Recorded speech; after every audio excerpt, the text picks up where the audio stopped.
What's up, everybody? I want to tell you about Anchor. If you haven't heard about Anchor by Spotify, it's one of the easiest ways to make a podcast with everything you need all in one place. Let me explain. Anchor has tools that allow you to record and edit your podcast right from your phone or computer. When hosting Anchor on Anchor, you can distribute your podcast on listening platforms like Spotify, Apple Podcasts, and more. It's everything you need to make a podcast in one place. And best of all, Anchor is totally free. So download Anchor, the app, or go to anchor.fm to get started. And you know I'm a veteran, so let's hear some more military cadences.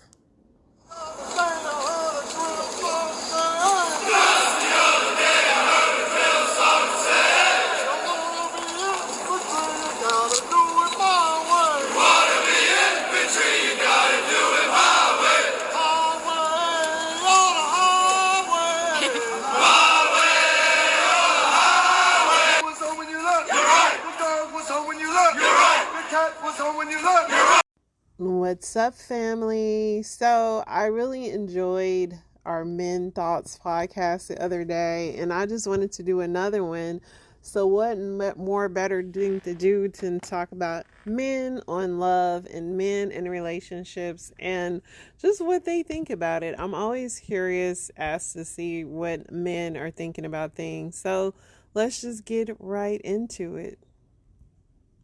Does it take 2.5 months to get a consistent erection, or 2.5 months until you even feel comfortable engaging in sexual intercourse? No, I would say 2.5 months for consistency like I know I can be.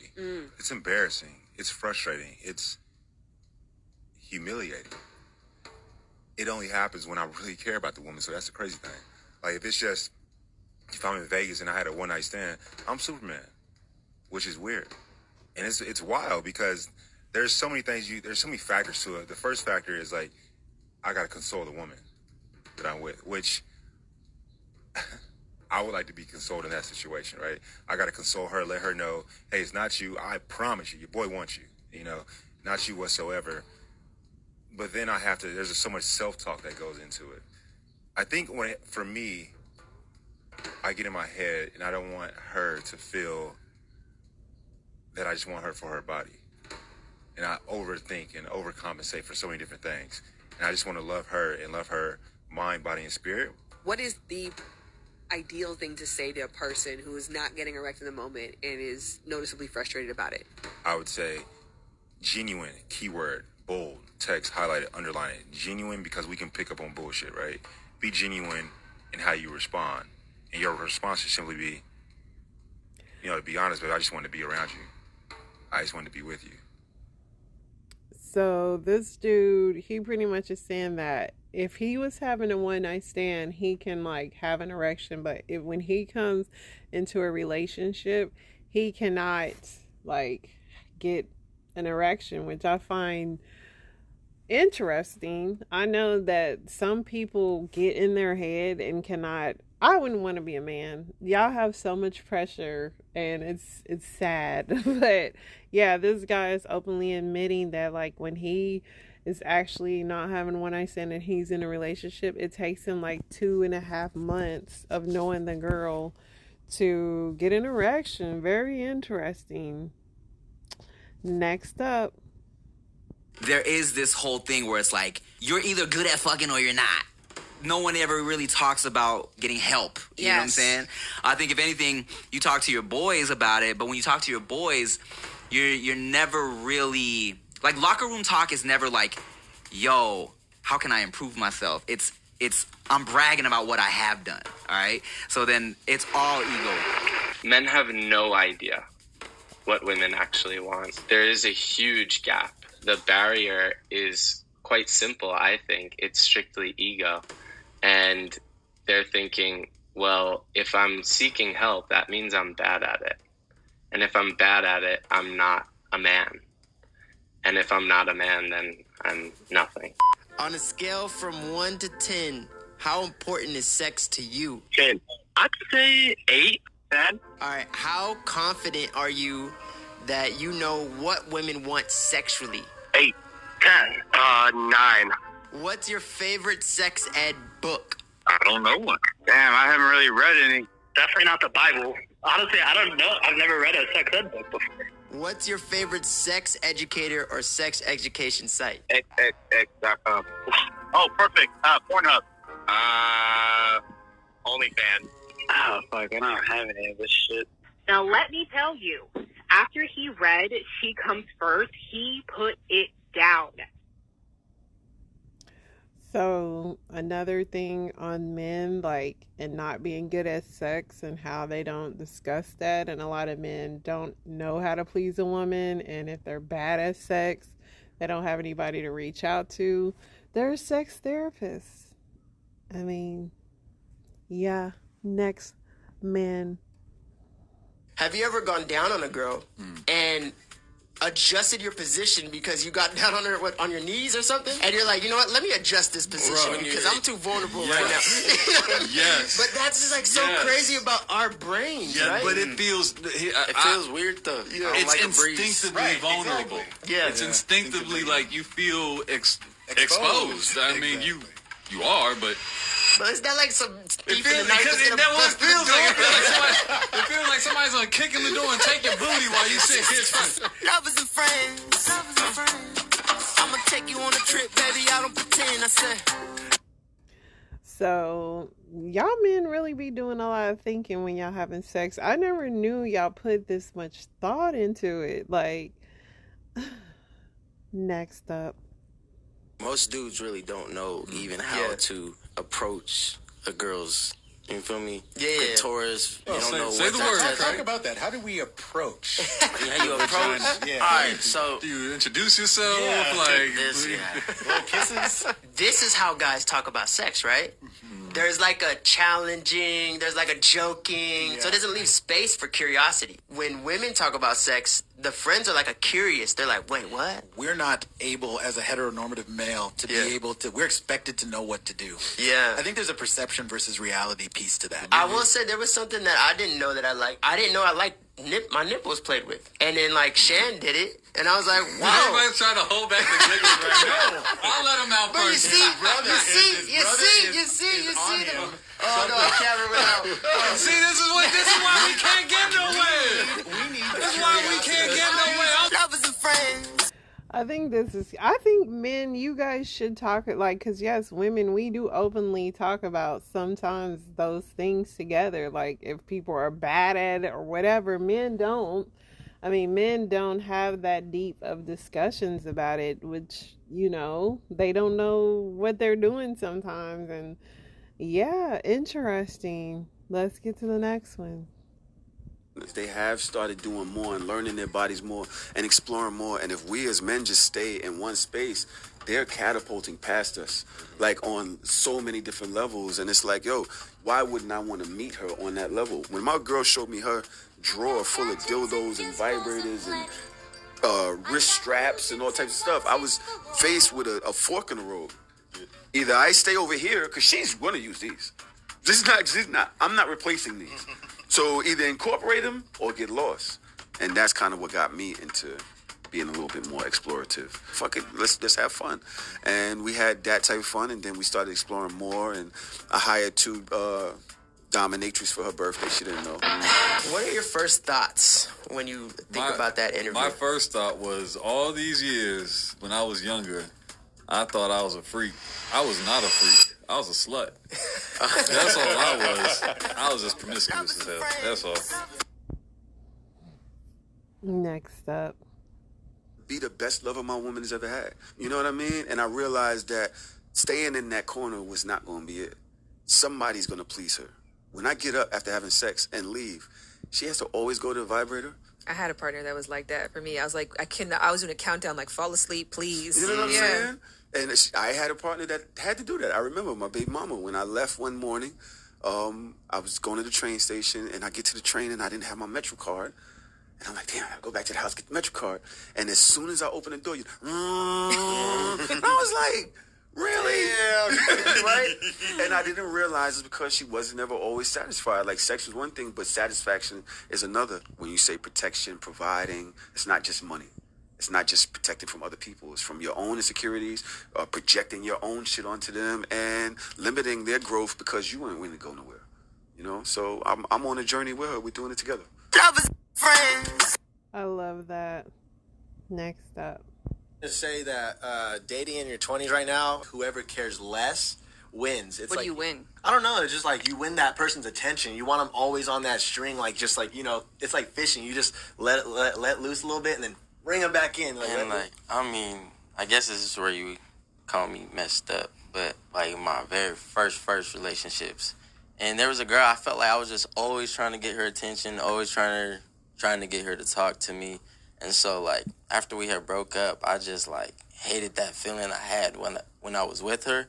And so I was just like, I'm never going to have that feeling again when I'm with someone. Like, they're always going to, like, want my time and always trying to get to me. But then you also don't actually get to feel the other positive side, too. Mm-hmm. It's like the connection and... Because I was going to say, too, that, like, game of push and pull, you also pull out the crazy in people. Lovers and friends. I'm aware that I am attracted to the opposite sex a lot. I don't need to be emotionally attracted to them, but sexually I am. But I just need to feel comfortable enough to where I can come to you and be like, hey, babe, that girl over there, she was kind of cute.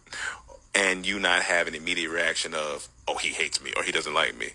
Well, I got to ask the $1 million question. What's Are that? you comfortable with your partner also engaging? No. Fascinating. You said no very quickly. Let me say I haven't experienced it. Okay. Most of the people that say this, and I am generalizing here because when there is some truth to anecdotes, usually it's a cis hetero dude that wants to have multiple partners but no accountability to those partners in an emotional or an honest communication sort of way. It's a way for them to get out of that. Lovers and friends. I find that interesting how men will be like, I mean, she should be cool and secure, but then if she does it, he hurried up and said no. That just shows so much about him. Next up. You think if you would have had the mindset that divorce is on the table, you wouldn't have had the stick-to-itiveness to push through that time? I always look for the flight attendant in myself. You know when, like, you're on a plane? Yes. And there's turbulence, right? You're like, oh, shit, what the fuck? And you see the flight attendant, she's just chilling. She's just, like, whatever, right? Just eating popcorn or peanuts. You're like, oh, this is actually nothing. But then if you see her go, oh, fuck, what the fuck? You're like, oh, this is some crazy shit. So I like to use, like, my mirror of how I deal with things and other aspects of my life. So, like, if I'm, like, a little bitch in, like, 4 other things, then, like, let's say I'm feeling kind of icky here. I'm like, I think I'm just being a little bitch because I'm actually have a consistent behavior of being a little bitch, and not only just this, but also this and this and this and this. So all those flight attendants tell me I just freak out way too easily. So I will suppress my own emotions because of that. But if I feel like I have strong flight attendants in myself for other regards, and then this part really just feels turbulent, and I've tried everything, then I'd be like, you know what? I think I actually, because if you're a Kobe at everything, and then who's like notorious for shooting 1,000 free throws after every game, right? If you're a Kobe at everything, and then in this one instance, you're like, you know what? I'm gonna take 2 days off. You probably really need those 2 days off because I'm lost in this metaphor now. Like, it's 2 days off divorce. Yeah. It's the flight attendant, Kobe. Lovers and friends. I'm glad she said that because I had no idea what this dude was like. His metaphors definitely all the way mansplained that because I did not understand what that dude was saying. Let's go to the next one. Afraid to get married. But that to be said, would you give the advice to somebody to pressure someone else? Absolutely not. There's no reason for someone to have to be pressured into marriage. You can use other terms. This is my partner. This is my life partner. I'm like, pressure. Get into it. Do it. There's so much pressure on women from society that they get. Men don't get that pressure from media. We don't get that pressure from friends. It's only makes sense to me why they pressure the man. The man is out there with the boys, are like, don't get married. It just makes sense why the man is always pumping the brakes on the marriage because their messaging is completely different than what women get. It's a total picture, right? It's how much, what goes into making you feel like a complete being. And if you're not there yet. It's one of the number one stressors on a relationship is the financial. You know what this is giving me? Lovers and friends.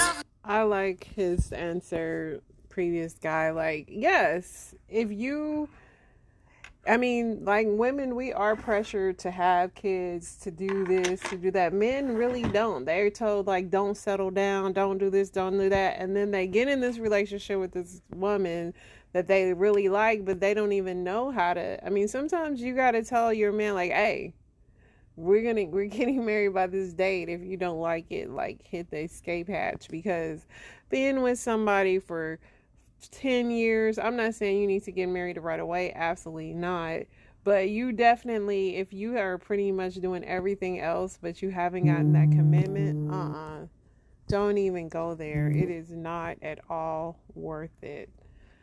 So let's get into our last one. Ladies, pay attention. A man calling you baby means nothing. A man moving in your house means nothing.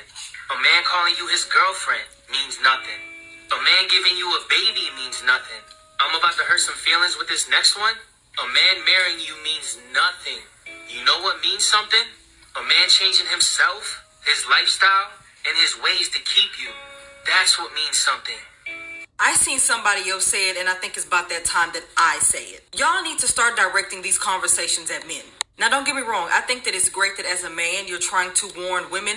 But if we're being honest, that really has nothing to do with us. Now, I'm not saying this conversation shouldn't be had with women, but it's an overhad conversation. And it's seemingly always directed at us. Let's really dissect it. He clearly pointed out that men that do things like that don't value relationships, they don't value women, and clearly how men are accountable for what they choose to do in their lives. Now, don't get me wrong, I understand that women get tied in because those men are having relationships with women, but let's shift this conversation. Are we going to ignore the fact that you just said a man can be married, be in a whole relationship, have a child, be in something very seemingly intimate with a woman and just not really care? He can dislike this woman but have all those things with her? Y'all need to address that. How about y'all as men have conversations with other men about that? Instead of directing a lot of these conversations at women and looping women into it, how about y'all direct these conversations at men, because those men are the ones running around traumatizing people, whether it's their girlfriend, their wife, or their child. When I see videos like that, I can't say that they're trying to teach us to tolerate bullshit,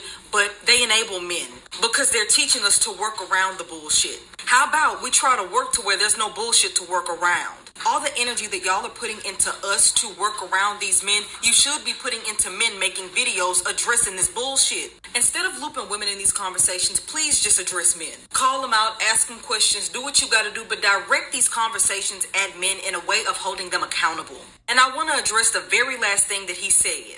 No man should change for you. Nobody should change for anybody else. But going based off what he said, a man should change for himself. And that's something that's very important, because as flattering as it may seem for somebody to change whenever you need them to or whenever you want them to, sometimes when you have people that just change and they don't even question it in their own minds, they're just making a change because you want them to, that could be a sign that they have no boundaries. You want to be with somebody who has boundaries. And this may or may not make sense to some people. This is definitely not in a good way. You will have people that will change just to get more access to you. Basically, they're not really changing. They're just changing to get what they want from you. When you have somebody that thinks that if they change, you're going to bring them in more and accept them more, that can be an issue. I don't know what lifestyle or what ways he was talking about, but if a man is going to change that, he needs to do that for himself.